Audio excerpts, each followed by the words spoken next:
नमस्कार दोस्तों, स्वागत है आप सबका भद्रेस एकेडमी में। आज का टॉपिक ऑफ डिस्कशन है हमारा जीआई टैग के बारे में। GI tag stands for geographical indication tag. ना ज्योग्राफिकल समझने की कोशिश कीजिए, इन वर्ड्स को देखिए, ठीक है। ज्योग्राफिकल इंडिकेशन, ज्योग्राफिकल मतलब हम क्या बोल सकते हैं, कोई पर्टिकुलर रीजन के बारे में बात कर रहा है, राइट, और उस रीजन का ज्योग्राफिकल इंडिकेशन बतला रहा है। मतलब फॉर एग्जांपल अगर मैं कंसीडर करूं, अगर आपको मैं बोलूं रसगुल्ला, आपके दिमाग में क्या आ रहा है?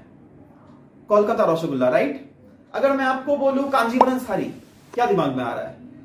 सीधा तमिलनाडु याद आ रहा होगा। अगर मैं आपको बोलूं शाही लीची, बिहार में याद आ रहा होगा। अगर मैं आपको बोलूं मुगा सिल्क, क्या याद आ रहा है? असम, राइट। तो देखो, मैं सिर्फ एक नाम ले रहा हूं, मुगा सिल्क, आपको दिमाग में सीधा जो हिट कर रहा है वो है असम।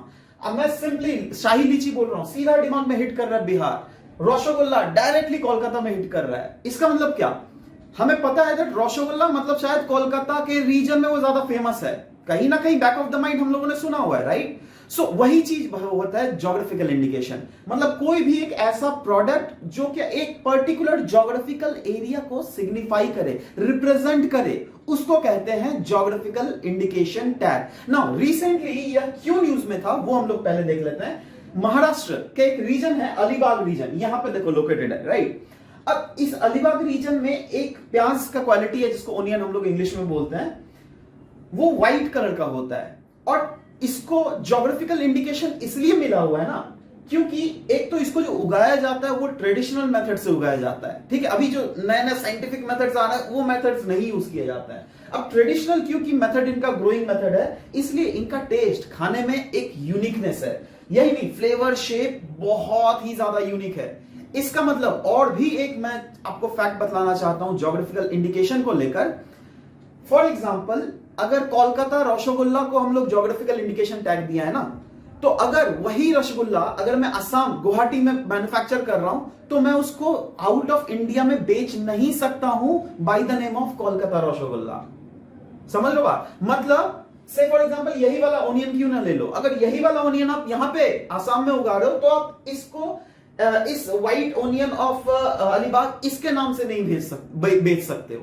आप बेच सकते हो लोकल मार्केट में, ये मना ही नहीं है, क्योंकि ये वाला प्रोडक्ट सरकार ने रिकॉग्नाइज किया दैट महाराष्ट्र के अलीबाग रीजन को ही इसको as a geographical indication tag दिया गया है। मतलब यहीं से इसको रिकॉग्निशन मिला हुआ है। समझ गए हो? देखो बेसिक नॉलेज तो समझ गए, अब थोड़ा हम लोग एग्जाम पर्सपेक्टिव के नॉलेज में आ रहा है। अभी भी वैसे भी एग्जाम पर्सपेक्टिव में नॉलेज ही डिस्कस कर रहा था। जैसे गवर्न इसको किस एक्ट के अंडर किया जाता है, तो एक एक्ट है जिसका नाम है geographical indication of goods registration and protection act of 1999।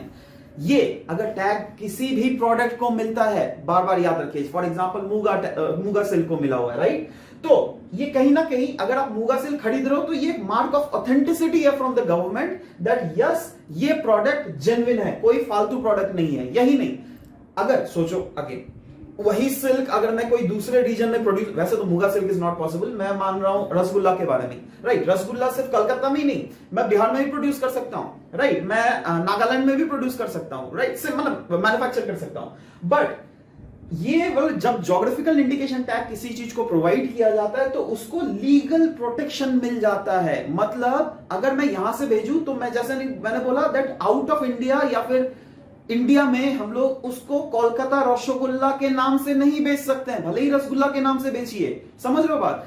अब कोई भी अगर कलकत्ता के रसगुल्ला अगर बिक रहे हैं ना बाहर में तो उसको रिन्यूमरेशन ज्यादा मिलेगा। समझ लो इसका मतलब क्या? हम लोग बोल सकते हैं दैट हाँ, जो भी मैन्युफैक्चरर है, जो भी कोई प्रोड्यूसर है कोई भी गुड्स का, उनको एक लीगल प्रोटेक्शन मिला हुआ है to the Indian geographical indication by the government of India, है ना। अब इसका मतलब क्या हुआ? ये वो उनके हकदार है, अगर वही बेच रहे हैं तो ही उनको वो पैसा मिलना चाहिए। कोई दूसरा रीजन का अगर इंसान वही प्रोडक्ट मैन्युफैक्चर करके बेच रहा है तो उन्हें वो वाला रिन्यूमरेशन नहीं मिलेगा। ये कहीं ना कहीं प्रोमोट करता है इकोनॉमिक प्रॉस्पेरिटी को। ऑफ कोर्स अगर मैं आप सोचो ना, गुड्स का मूगा सिल्क अगर आप प्रोड्यूस कर रहे हो तो आपको ना अल्टीमेटली वो पैसे आएंगे तो प्रॉस्पर हुए ना आप, ठीक है। तो ये इनडायरेक्टली जो हम लोग का लॉन्गर रन का गोल है दैट हाँ हम लोग इंडिया से एक्सपोर्ट इन जनरल चीजों को प्रमोट करेंगे तो वो भी चीजें कहीं ना कहीं प्रमोट होगी। चलिए अब ये पूरा चीजों तो डिस्कस कर लिया, एक क्वेश्चन आपको मैं पूछता हूं, अब बताइए इंडिया में सबसे पहला कौन सा ऐसा प्रोडक्ट था जिसको ज्योग्राफिकल इंडिकेशन टैग मिला है? और मैं चाहता हूं ये नीचे कमेंट सेक्शन में जरूर लिखिए।